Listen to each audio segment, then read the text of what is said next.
Capital TV Uttar Pradesh देख रहे हैं। मैं हूं आपके साथ समीक्षा तिवारी। वाराणसी सिर्फ एक शहर नहीं बल्कि आस्था, परंपरा और मृत्यु के दर्शन का जीवंत प्रतीक है। गंगा के तट पर बसी ये नगरी सदियों से जीवन और मोक्ष के बीच का सेतु मानी जाती है। इसी काशी में स्थित है मणिकर्णिका घाट, जिसे महाशमशान कहा जाता है, जहां हर दिन अनगिनत जिंदगियां अपनी अंतिम यात्रा पूरी करती हैं। यहाँ जलती चिताएं इस विश्वास की गवाही देती है कि काशी में मृत्यु मोक्ष का द्वार खोलती है। राजा हो या रंक, अमीर हो या गरीब, सबकी अंतिम मंजिल यही घाट रहा है। अब वही मणिकर्णिका घाट आस्था से ज्यादा विवादों को लेकर सुर्खियों में है।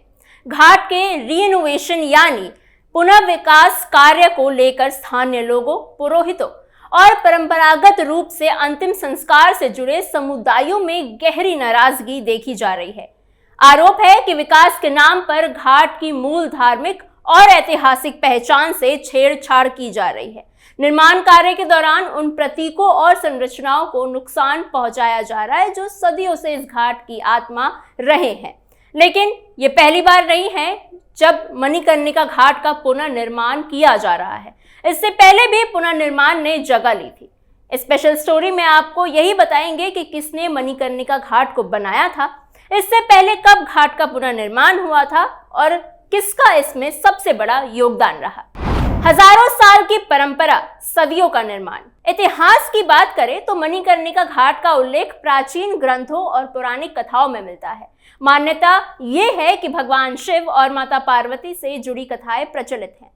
हालांकि जिस पत्थरनुमा घाट को आज दुनिया जानती है, उसका पुनर्निर्माण 18वीं शताब्दी में मराठा शासिका महारानी अहिल्याबाई होलकर ने कराया था। उन्होंने काशी सहित देश के कई प्रमुख तीर्थ स्थलों का जीर्णोद्धार करवाया था, ताकि परंपरा को सुरक्षित रखते हुए श्रद्धालुओं की सुविधा बढ़ाई जा सके। इतिहासकारों की मान्यता के अनुसार मणिकर्णिका घाट का अस्तित्व बहुत पुराना है। कुछ विद्वान इसे गुप्त काल यानी 5वीं शताब्दी के पहले की मानते हैं। यानी ये घाट इतने समय से है, इसकी शुरुआत के बारे में सटीक जानकारी मिलना मुश्किल है। फिर भी ये बात तय है कि ये घाट सदियों से लोगों की आस्था और परंपरा का केंद्र रहा है। जहां तक घाट की पत्थर की सीढ़ियों की बात है, उसका निर्माण लगभग 1303 ईस्वी के आसपास माना जाता है। ये भी स्पष्ट नहीं है कि इन सीढ़ियों को किस शासक ने या किस राजा ने बनवाया था, लेकिन ये निश्चित है कि मणिकर्णिका घाट समय के साथ लगातार विकसित होता रहा है।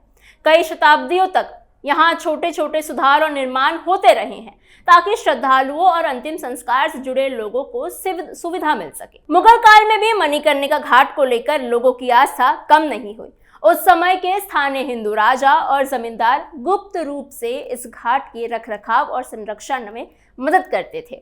वो ये समझते थे कि ये सिर्फ एक घाट नहीं बल्कि धर्म और संस्कृति का हिस्सा है, इसलिए इसे बचाए रखना जरूरी है। लेकिन 17वीं सदी में जब मुगल शासक औरंगजेब के शासनकाल में वाराणसी पर हमला हुआ, तब मणिकर्णिका घाट भी सुरक्षित नहीं रह सका। इस समय शहर में बहुत संघर्ष और अशांति हुई थी। इतिहासकार और लेखकों के अनुसार इस दौरान नागा साधुओं ने मुगल सेना का डटकर सामना किया था। नागा साधु अपनी आस्था और धर्म की रक्षा के लिए पूरी ताकत से खड़े हुए थे। इस संघर्ष में मणिकर्णिका घाट और आसपास की कई धार्मिक स्थल काफी नुकसान झेलना पड़ा था। कुछ हिस्से टूट गए थे, कई जगहों को आग लगा दी गई थी और घाट की कई पुरानी संरचनाएं क्षतिग्रस्त हुई थी। फिर भी इस घाट ने समय के हर आघात के बाद अपनी पहचान बनाए रखी और धीरे धीरे पुनर्निर्माण होता रहा। आज भी मणिकर्णिका घाट का इतिहास हमें यही सिखाता है कि ये जगह सिर्फ एक स्थल नहीं बल्कि विश्वास, धैर्य का प्रतीक है। कई बार आघात और संघर्षों के बाद भी ये घाट अपनी आस्था और परंपरा को बचा कर रखा है, और यही इसकी सबसे बड़ी ताकत है। क्यों बदला मणिकर्णिका घाट का स्वरूप? 18वीं शताब्दी में मराठा शासकों ने काशी के धार्मिक और सांस्कृतिक स्थलों को फिर से संवारने की अहम भूमिका निभाई। उस दौर में वाराणसी कई बार टूट फूट का शिकार हो चुकी थी, लेकिन मराठा शासक काशी को हिंदू आस्था का प्रमुख केंद्र बनाना चाहते थे। इसी कारण उन्होंने घाटों, मंदिरों और धार्मिक ढांचों के पुनर्निर्माण पर खास ध्यान दिया।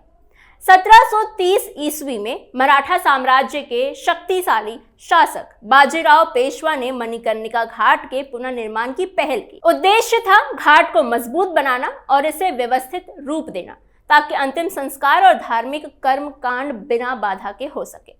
हालांकि उस समय तकनीकी संसाधनों की कमी और भारी पत्थरों के उपयोग के कारण घाट की संरचना दबाव नहीं झेल सकी। निर्माण के दौरान जमीन धंसने लगी, जिससे काम बीच में ही रोकना पड़ा और ये प्रयास अधूरा रह गया। बाजीराव पेशवा के प्रयास के बाद भी मणिकर्णिका घाट की महत्व कम नहीं हुई। समय के साथ ये स्पष्ट हो गया कि इस पवित्र स्थल को एक बड़े और स्थायी जीर्णोद्धार की जरूरत है। आखिरकार ये जिम्मेदारी मालवा के शासिका महारानी अहिल्याबाई होलकर ने अपने कंधों पर ली। 1791 ईस्वी में महारानी अहिल्याबाई होलकर ने मणिकर्णिका घाट का व्यापक और सुव्यवस्थित जीर्णोद्धार करवाया। उन्होंने घाट की पत्थर की सीढ़ियों, किनारों और आसपास के ढांचों को मजबूती के साथ दोबारा बनवाया। खास बात यह थी कि अहिल्याबाई होलकर ने निर्माण में स्थानीय परंपराओं और धार्मिक भावनाओं का पूरा ध्यान रखा। उनका उद्देश्य आधुनिकता लाना नहीं बल्कि घाट की आत्मा को सुरक्षित रखना था। इसे जीर्णोद्धार के बाद मणिकर्णिका घाट को वो स्वरूप मिला जिसे आज दुनिया पहचानती है। पत्थर की मजबूत सीढ़ियां, घाट की स्पष्ट संरचना और धार्मिक व्यवस्था, इन सब का श्रेय सबसे अधिक महारानी अहिल्याबाई होलकर को ही दिया जाता है। यही कारण है कि आज भी काशी में उन्हें एक महान शासिका और धर्म की संरक्षक के रूप में याद किया जाता है। कुल मिलाकर मणिकर्णिका घाट का इतिहास ये बताता है कि ये स्थल केवल समय के साथ बदला नहीं बल्कि हर दौर में इसे संवारने और बचाने की कोशिश होती रही है। उसमें महारानी अहिल्याबाई होलकर का योगदान सबसे अहम माना जाता है। महारानी अहिल्याबाई होलकर को भारत के इतिहास में मंदिरों और तीर्थ स्थलों के पुनर्निर्माण के लिए विशेष रूप से जाना जाता है। उन्होंने अपने शासनकाल में देश के अलग अलग हिस्सों में कई प्राचीन धार्मिक स्थलों को दोबारा खड़ा करवाया। काशी उनके लिए सिर्फ एक शहर नहीं बल्कि आस्था का केंद्र थी। यही वजह है कि उन्होंने मणिकर्णिका घाट को न केवल व्यवस्थित करवाया बल्कि उसे धार्मिक नियमों और परंपराओं के अनुसार एक स्थायी और सम्मानजनक स्वरूप भी दिया।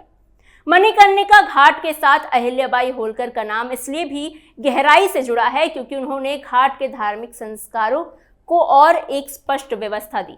1795 ईस्वी में उन्होंने तारकेश्वर महादेव मंदिर का निर्माण करवाया। इसके बाद दाह संस्कार के बाद तारकेश्वर पूजा की परंपरा की शुरुआत हुई, जो आज भी निभाई जाती है। इस परंपरा ने मणिकर्णिका घाट को केवल अंतिम संस्कार का स्थल नहीं बल्कि एक पूर्ण धार्मिक प्रक्रिया का केंद्र बना दिया।